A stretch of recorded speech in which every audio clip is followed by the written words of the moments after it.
Budget ঘোষণার পরপরই সরব হয়ে উঠেছেন বিশিষ্ট সাংবাদিক ও রাজনৈতিক বিশ্লেষক মাসুদ কামাল। তার অভিযোগ, এবারের বাজেটও তথাকথিত লুটপাটের বাজেট থেকে কোনো দিক দিয়ে আলাদা নয়। সরকার বাজেটকে বৈষম্যহীন বলে দাবি করলেও তিনি এতে বৈষম্যের সুস্পষ্ট চিহ্ন দেখতে পাচ্ছেন বলে জানান তিনি।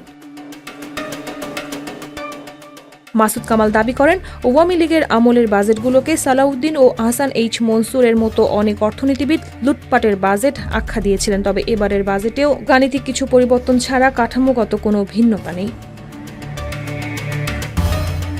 তার মতে, করমুক্ত আয়সীমা যদি সাধারণ নাগরিকদের জন্য ৩ লাখ টাকা হয়, অথচ তথাকথিত জুলাই যোদ্ধাদের জন্য তা ৫ লাখ টাকা নির্ধারণ করা হয়, তবে সেটি বৈষম্যেরই একটি প্রাতিষ্ঠানিক রূপ। তিনি বলেন, সরকার এখনো পর্যন্ত জুলাই আন্দোলনের নিহতদের একটি পূর্ণাঙ্গ তালিকা উপস্থাপন করতে পারেনি। তাহলে জুলাই যোদ্ধাদের কর ছাড় দেওয়া হচ্ছে কোন ভিত্তিতে? কিভাবে এই জুলাই যোদ্ধাদের চিহ্নিত করা হবে এবং এই তালিকা তৈরির পদ্ধতি আদৌ নিরপেক্ষ কিনা, এসব কিছু নিয়ে প্রশ্ন তুলেন এই সাংবাদিক।